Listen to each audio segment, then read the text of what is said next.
हम लोग को चिंताजनक इस सता रहा है कि अगर सरकार नहीं करेगी कुछ तो हम लोग का बाल बच्चा का भविष्य बहुत खराब स्थिति की ओर जा रहा है। हम एक शर्मिंदगी की बात है कि हम लोग यहाँ पे नौकरी कर रहे हैं 10,000 में, उसी में से हम लोग ख़त्म हो गया जो हम लोग का पैसा जमा किया हुआ था, तो घर से मांगना पड़ रहा है। जो हम लोग मांग रहे हैं वो तो नहीं मिल रहा है, दूसरा चीज़ मांग रहे हैं, तो इसमें हम लोग संतोष कैसे हो सकते हैं। तो संविदा कर्मी के रूप में वो कभी ज्वाइन नहीं करेंगे, ये एक उम्मीद है। और ये समझाने का प्रयास जो हमारे माननीय मुख्यमंत्री जी कर रहे हैं, हो सकता है ये सफल हो जाए। कितना हम लोग का खराब स्थिति हो चुका है, इसलिए सरकार को समझना होगा, सुनना होगा कि गरीब परिवार के साथ हम क्या कर रहे हैं। सोच समझ के ही खाना पड़ रहा है कि अभी कितना दिन रहना है वो तो अभी तक पता नहीं है।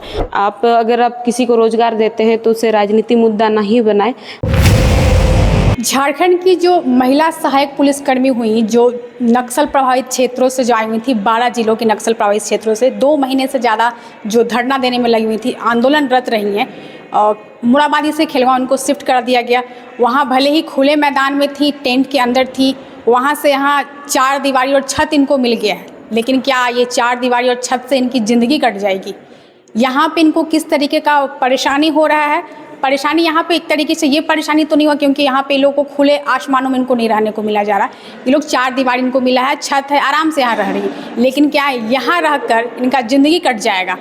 2 महीने से ज़्यादा हो गया है, ये लोग धरने देने में लगी हुई हैं, अपनी मांगों को लेकर लगातार उम्मीद लगा के बैठी हुई हैं।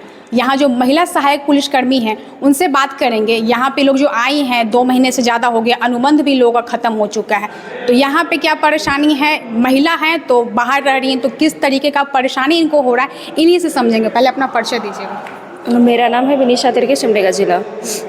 यहाँ जो आप लोग जैसे कि मोराबादी से वहाँ आप लोग को यहाँ शिफ्ट कर दिया गया है, तो वहाँ से यहाँ राहत है? देखिए यहाँ पे वहाँ से तो ज़्यादा यहाँ पे राहत है, लेकिन अभी तक यहाँ पे हम लोग हैं, लेकिन आंदोलन हम लोग का नहीं टूटे हुए है। जब तक हम लोग का सहमति पत्र नहीं बनता है तब तक हम लोग का आंदोलन यहाँ पे जारी है।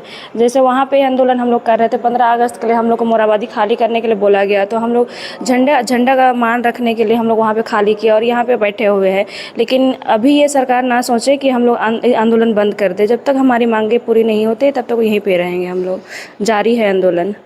आप लोग एक महिला हैं, घर परिवार से 2 महीना से ज़्यादा हो चुका है, घर परिवार छोड़ के यहाँ बैठी हुई हैं, और यहाँ तक अनुबंध भी आप लोगों का ख़त्म है, 2 महीने से सैलरी नहीं आ रहा, तो जो भी पैसा लग रहा होगा आप लोग कहाँ से जुटा रही हैं पैसा? अब देखिए, पैसा तो अभी हम लोग का 2 महीना का यहाँ पे आंदोलन कर रहे हैं, उसका तो पैसा नहीं मिला है, लेकिन सरकार से यही निवेदन करते हैं कि जो हम लोग का यहाँ पे आंदोलन जारी है उसका वेतन हम लोग को मिल जाए, तो यही निवेदन करते हैं सरकार से। रहने के लिए तो यहाँ राहत मिल गया है, तो खाने पीने के लिए क्या कर रही हैं, कैसे जुगाड़ कर रही हैं? जुगाड़ देखिए, पैसा ख़त्म हो गया है, लेकिन घर से मांगना पड़ रहा है। एक शर्मिंदगी की बात है कि हम लोग यहाँ पे नौकरी कर रहे हैं 10,000 में, उसी में से हम लोग ख़त्म हो गया जो हम लोग का पैसा जमा किया हुआ था, तो घर से मांगना पड़ रहा है। लेकिन माँ बाप लोग भी दे रहे हैं, आपको क्या करें, जब तक हमारी मांगें पूरी नहीं होती है तब तक यहाँ पर तो रहना पड़ेगा। घर से कब तक पैसा लेके गुजारा कीजिएगा? 2 महीना बीत चुका है, अभी सितंबर शुरू हो गया। देखिए, हम लोग का जब तक सहमति जो पत्र बना है उसका जब तक हम लोग का पास नहीं होता है तब तक हम लोग मांगेंगे, क्योंकि हम लोग आशा लेके बैठे हैं। यहाँ छत मिला है रहने के लिए, वो तो ठीक है, लेकिन हम लोग का मतलब जो चिंतित है, अभी भी मतलब चिंता में ही है हम लोग। किसी का चेहरे में कोई मुस्कान नहीं है, क्योंकि सारा हम लोग चिंतित है कि घर मिलने से जो हम लोग मांग रहे हैं वो तो नहीं मिल रहा है, दूसरा चीज़ मांग रहे हैं, तो इसमें हम लोग संतोष कैसे हो सकते हैं। तो जब तक हम लोग का सहमति पत्र नहीं मांगे मतलब पास नहीं होगा तब तक हम लोग मांगते रहेंगे, क्योंकि घर में जाके भी मतलब क्या करेंगे। तो घर में भी यही बोल रहे हैं कि आप लोग जब तक अगर सहमति पत्र पास नहीं होते तो आप लोग भी वापस आके यहाँ क्या करेंगे। तो सरकार से यही निवेदन करना चाहती हूँ कि आप मत सोचिए कि उन लोग को छत दे दिया है, रहने का सारा व्यवस्था, लेकिन हम लोग बहुत चिंतित है, हम लोग बहुत निराश है, क्योंकि आपसे निवेदन करते हैं कि हम लोग का जो सहमति पत्र बना है वो जल्द से जल्द पास करें ताकि हम लोग यहाँ से वापस जा सकें। यहाँ रहने से क्या ज़िंदगी कट जाएगी आप लोगों की? देखिए, ज़िंदगी नहीं कटेगी, लेकिन एक गार्जियन के हिसाब से अगर हम लोग देखते हैं हमारे माननीय मुख्यमंत्री जी को, तो हम लोग आशा करते हैं कि वो हमें समझेंगे, हमारी बातों को भी समझेंगे, और जिस तरह से हम इतने दिन प्रतीक्षा किए हैं शांतिपूर्ण से, तो हमारी इस शांतिपूर्ण का परीक्षा का जो फल होता है वो फल निराशाजनक नहीं होगी, एक आशाजनक होगी। तब मुख्यमंत्री जी से यही निवेदन है कि हमारी जो आशा है उस आशा को कुछ ही सही पूर्ण करें, लेकिन पूर्ण ज़रूर करें, क्योंकि इससे मेरा नहीं मेरे परिवार का भी भला होगा और आने वाली पीढ़ियों का भी भला होगा। इनसे उनको ये भी सबक मिलेगी कि अगर आप संविदा कर्मी बनते हैं तो आपको क्या फ़ायदे होंगे और क्या नुकसान होंगे। तो हम आने वाले भविष्य में जो भी बच्चे आ रहे हैं या आने वाले हैं, किसी भी नौकरी को अगर वो ज्वाइन करते हैं तो संविदा कर्मी के रूप में वो कभी ज्वाइन नहीं करेंगे। ये एक उम्मीद है और ये समझाने का प्रयास जो हमारे माननीय मुख्यमंत्री जी कर रहे हैं, हो सकता है ये सफल हो जाए। और आशा ये उम्मीद के साथ ही सभी कुछ ये सफल होंगे, ये मुझे जानकारी भी है थोड़ी बहुत, क्योंकि हमें देख करके कोई ये भी संविदा कर्मी में आना नहीं चाहेगा। क्योंकि जहाँ तक हमारी बात है, हम जिस तरह से झेल रहे हैं 7 सालों से, चाहे वो किन्हीं के भी सरकार हो, अगर आप किसी को रोज़गार देते हैं तो उसे राजनीति मुद्दा नहीं बनाए। मैं सबसे दरख्वास्त करूँगी इस बात को लेकर के। और जो आशा है अब हमारे सहायक पुलिसकर्मियों की, हमारे गार्जियन के रूप में, हमारे माननीय मुख्यमंत्री के रूप में, वो हमारी बातों को ज़रूर सुनेंगे। और ये बात दिल से है कि वो होंगे ही, हम आज कामयाब होंगे तो उनके द्वारा ही कामयाब होंगे। बताइएगा कि आप लोग कितने महीनों से यहाँ, जहाँ तक 2 महीना से ज़्यादा हो चुका है, घर परिवार छोड़ के बैठी हुई हैं, दूसरे जगह रह रही हैं, एक महिला हैं, परेशानी तो हो रही है? देखिए, परेशानी तो हो रही है। 2 महीना से हम लोग लगातार यहाँ पे बैठे हुए हैं।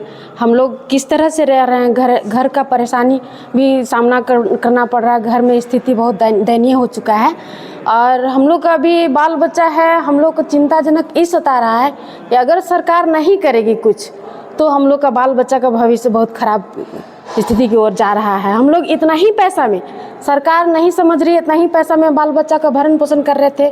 थोड़ा मतलब हम लोग उठे थे घर से, अंदर से, कि बाल बच्चा को प्राइवेट स्कूल में पढ़ा रहे थे।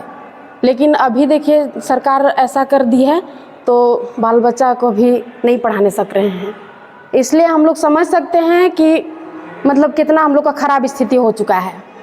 इसलिए सरकार को समझना होगा, सुनना होगा कि गरीब परिवार के साथ हम क्या कर रहे हैं। बस हम इतना ही कहना चाहेंगे। 2 महीना से रह रही हैं, सैलरी मिल नहीं रहा है, कैसे गुजारा कर रही हैं? यहाँ पे रहने का तो एक राहत हो गया कि हाँ, मोराबादी मैदान से आप लोगों को यहाँ खेलगांव का जो स्टेडियम हुआ यहाँ शिफ्ट किया गया, इससे ज़िंदगी कट जाएगी आप लोगों की? ज़िंदगी तो नहीं कटेगा। जब तक हम लोग यहाँ पे आए हैं मोराबादी से, रहने का छत मिला है, यहाँ कैद करके रखा हुआ है, नहीं देख रहे हैं। यहाँ पे बस रह रहे हैं कि पानी नहीं, बारिश में कम से कम भीग नहीं रहे हैं। बाकी सब वैसे ही है जैसे हम लोग आए थे। और 2 महीना है तो 2 महीना में जाहिर है कि थोड़ा बहुत पैसा था वो भी ख़त्म हो गया है। तो स्थिति बद से बदतर हो जा रहा है दिन ब दिन। रहने का तो राहत मिल गया, तो खाने को लेके मतलब कहाँ से गुजार कर रही? मतलब कि खाने के लिए तो अपना ही पॉकेट से लगाना पड़ रहा, क्या कर रही हैं? उसके लिए घर से मांग रहे हैं कम से कम पैसा। हम लोग का मेस के लिए जो जमा होता है वो राशि ख़त्म हो चुका है, तो हम लोग इधर उधर से पैसा जमा कर रहे हैं, अपने पॉकेट से और जमा कर रहे हैं, जिससे कि घर से मांगना पड़ रहा है। घर का स्थिति भी उतना अच्छा नहीं है, स्थिति अच्छा नहीं वजह से हम लोग इतना कम में कर रहे थे। घर से पैसा लेकर आप लोग अपना जो गुजारा करने में लगी हुई हैं, कब तक कीजिएगा ये? घर से बोला भी तो जा रहा होगा ना कि आप लोग लगातार ले रही हैं। घर से तो हम लोग लगातार ले रहे हैं, आज भी ले रहे थे, और जो हम लोग अभी तक बड़े हुए हैं, पले बड़े हैं, तो वहीं से लेकर के आए हैं। तो हमारे माँ बाप भी इतने गरीब हैं कि वो देने में असमर्थ है, कहीं से मांग के ही दे रहे हैं। आशा रखते हैं माननीय मुख्यमंत्री जी से कि वो जो हम ले करके यहाँ पे आपके समक्ष उपस्थित है या आंदोलन करते हैं हम लोग यहाँ पे, तो वो जो हमारे आंदोलन रत थे हम लोग जिस वक्त, जो 2 महीने से, उस 2 मंथ का मानदेय जो है वो हमें मिलेंगी। तो उससे हमारा जो हम लोग जो ले करके है, ऋण ले करके है, वो ऋण हमारा पास वहाँ पे जाकर हम लोग दे सके, ताकि कर्ज पे हम लोग ना डूबे। क्योंकि हम लोग आदिवासी है, 100 रुपये के लिए भी हम लोग बहुत तरसते हैं, क्योंकि 100 रुपये भी हमारे लिए बहुत मायने रखती है। तो उसी तरह से है। अभी तो हम फिलहाल घर से लिए हैं, उस घर का जो ऋण है वो जो लिए हैं, कर्ज लिए हैं, उस कर्ज को हम चुकता जब नौकरी करेंगे, जो हमारा आशा है माननीय मुख्यमंत्री जी से जो मुझे मिलेगी, वो आशा से हम उस वो पैसा आर्थिक स्थिति मजबूत होंगी, जो हमारा सहमति पत्र मिला है उस सहमति पत्र से आर्थिक स्थिति मजबूत होगी, उससे हमारा कर्ज मुक्त होंगे, हम कर्ज मुक्त होंगे। महिला हो के आप लोग, जैसे कि जो मेरा सवाल वही है कि महिला हो के घर से बाहर इतने महीने से, हालांकि आप लोग एक सहायक पुलिसकर्मी हैं, खुद की रक्षा खुद कर सकती हैं, लेकिन फिर भी एक अनजान ही जगह है, तो क्या लगता है खुद को कभी लगा कि हाँ मतलब दिक्कत है, क्योंकि बाहर रह रही हैं, ड्यूटी के समय तो आप लोग रहते ही हैं, लेकिन अभी जिस मुद्दे को लेकर आप लोग बाहर हैं, कितना सही है, क्या बोलेगा? देखिए, अभी का मुद्दे का बात करने से ये सवाल उठती है कि यहाँ पे जब तक हम लोग समस्त सहायक पुलिस है तो उसके आधार पे तो हम लोग यहाँ पे सबको ही हैं, इसलिए डर भय कुछ नहीं लगता। जब से सहायक पुलिस ज्वाइन किए हैं तब से हम लोग जान चुके हैं कि क्या राजनीति चलता है, क्या होता है, क्या नहीं, उस मैटर पे हम लोग समझ चुके हैं, इस वजह से डर भय नहीं लगता है। यहाँ पे जो आप लोग को रहने के लिए जो मिल चुका है, मोराबादी में तो जो भी था खुले आसमानों में रह रही थी, टेंट के साथ रह रही थी, यहाँ आने पे तो राहत है। वही ना, बहन बोली कि हम लोग को राहत है, जब बरसात का समय में हम लोग को वहाँ पे दिक्कत होती है, उस वजह से यहाँ पे नहीं हो पा रहा है, बरसात में हम लोग बच रहे हैं, उसके अलावा और कुछ नहीं। जो पैसा वहाँ पे महसूस चलता था, जो अपना पैसा से फंडिंग वंडिंग चलाते थे, वही पैसा ये चल रहा है यहाँ पे, महसूस जितना खर्च हो रहा है वही पे हो रहा है। लेकिन सरकार से यही निवेदन करते हैं कि जब हम लोग का यहाँ पर सेवा विस्तार लेटर भी नहीं आई है, इस वजह से हम लोग अपना ज़िला नहीं जा पा रहे हैं, वहाँ पर जब तक सेवा विस्तार लेटर आ जाती है तो हम लोग अपना ज़िला भी चल जाएंगे। राशन को लेके जैसे कि आप लोग अपने पॉकेट से ही लगाने में लगी हुई हैं, तो मतलब खाने मतलब क्या सोच समझ के खाना पड़ रहा है, कुछ वैसा परेशानी, क्योंकि अपने पॉकेट से लगा रहे हैं? सोच समझ के ही खाना पड़ रहा है। अभी कितना दिन रहना है वो तो अभी तक पता नहीं है, जब तक हमारी मांगे पूरी नहीं होती है या उधर से आदेश नहीं आते हैं तब तक हम लोग यहीं पे रुके हैं, इस वजह से चल रहा है, ऐसा ही नॉर्मल ही खा रहे हैं हम लोग। जैसा कि आपने सुना कि यहाँ जो सहायक पुलिसकर्मी, जो महिला सहायक पुलिसकर्मी हैं, भले ही इनको राहत दे दिया गया है, खुले आसमान में जो रह रही थी, मोराबादी में रह रही थी, टेंट लगा के रह रही थी, वहाँ एक राहत, वहाँ से यहाँ भेजने पे राहत यही है कि बारिश को लेकर जो भी था, गर्मी हो या बारिश हो, जो परेशानी इनको आ रही थी लगातार, उस चीज़ से तो राहत है। लेकिन सवाल ये उठता है कि क्या ये चार दीवारी में और छत के नीचे अगर इनको रखा जाएगा तो क्या इससे इनका जो गुजारा है क्या हो जाएगा, इनका परिवार, घर परिवार क्या चल जाएगा? कब तक जो हेमंत सोरेन जो है मुख्यमंत्री हेमंत सोरेन कब तक लगातार नकारने में लगे रहेंगे सहायक पुलिसकर्मियों को? अब कब सुनेंगे इनकी आवाज़ों को, ये अगली जो कैबिनेट बैठक होगी उसी में पता चलेगा। फिलहाल यहाँ पे जो लड़की हैं उनका कहना यही है, रहने के लिए राहत है, यहाँ रहने को हम लोग को मिल चुका है, लेकिन इससे हमारा ज़िंदगी नहीं गुजर सकता है। अभी अगली खबर में इतना ही, तब तक आप देखते रहिए द ग्राम सभा।